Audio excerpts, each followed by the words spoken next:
This is the Commercial Real Estate Insights Podcast. I'm Steve Hamoen, and it is 6 a.m. on Friday, April 11th. Here's what we're covering today. Canada's sales slide just shy of 10%. NYC office leasing hits its strongest quarter since 2019, and industrial real estate near U.S. ports is adjusting to tariff pressure. And in other news, international capital is warming back up to U.S. office.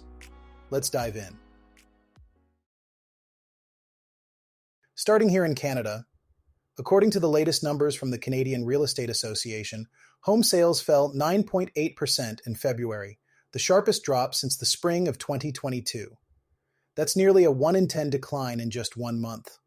Now, while that stat leans residential, it's a temperature check that CRE investors often look at to gauge consumer confidence, liquidity, and downstream leasing demand, especially for ground-up development. This comes at the same time as new U.S. tariffs on Canadian exports, particularly aluminum and steel, have created uncertainty in both material pricing and long-term trade confidence. That update came earlier this week via World Property Journal. Institutional players are already responding. Pension giants like OMERS and Caisse de dépôt are reportedly shifting their gaze away from U.S. real estate. That's from a piece in Business Insider exploring more stable European investment pipelines. Again, not a panic move, but something to watch if you're syndicating capital for industrial or multifamily expansion here in Ontario. Now let's pivot to the U.S. and talk office. In a market many had written off, New York City just logged its strongest leasing quarter since 2019. That's per the New York Post. Midtown availability dropped under 15%, and Park Avenue is now under 10%, which is pretty remarkable when you consider where we were 18 months ago.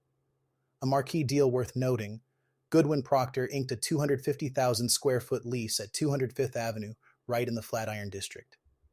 On the capital side, U.S.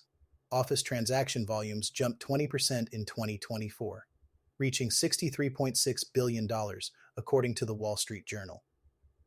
That's not a trend reversal yet, but it is directional. And Norges Bank, which oversees Norway's trillion-dollar wealth fund, has said it's prepping for more U.S. office acquisitions this year. That kind of confidence sends a clear message. Quality assets in Tier 1 cities are back on the radar.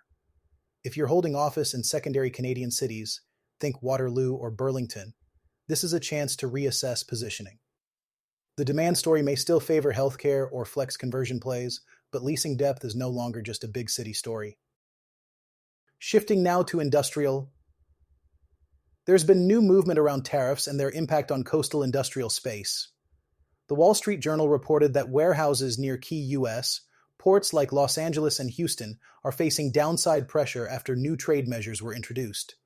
This matters for anyone invested in or underwriting distribution real estate that hinges on global import/export flow. Higher tariffs mean less shipping activity, and less shipping means some of those ultra-premium, close-to-port warehouses may underperform expectations in the short term. But here's the nuance. Inland hubs remain strong. Industrial spaces near intermodal infrastructure like in Dallas or Chicago, and even Windsor on the Canadian side, are still attracting strong leasing and capital flows. Key numbers to track here. Average effective rents, lease rollover schedules, and container throughput at affected ports. Those metrics tell the deeper story of how quickly the sector recalibrates. And before we wrap, let's do a quick check-in on public REIT performance. Alexandria Real Estate closed Thursday at $74.57.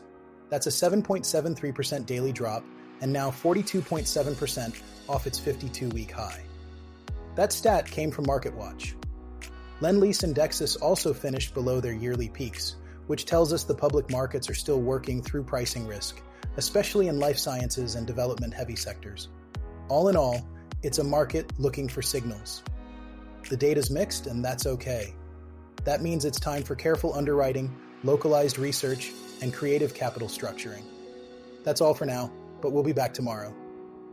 Don't forget to hit follow or subscribe and leave a review to help others discover the show. I'm Steve Hamoen. Until next time.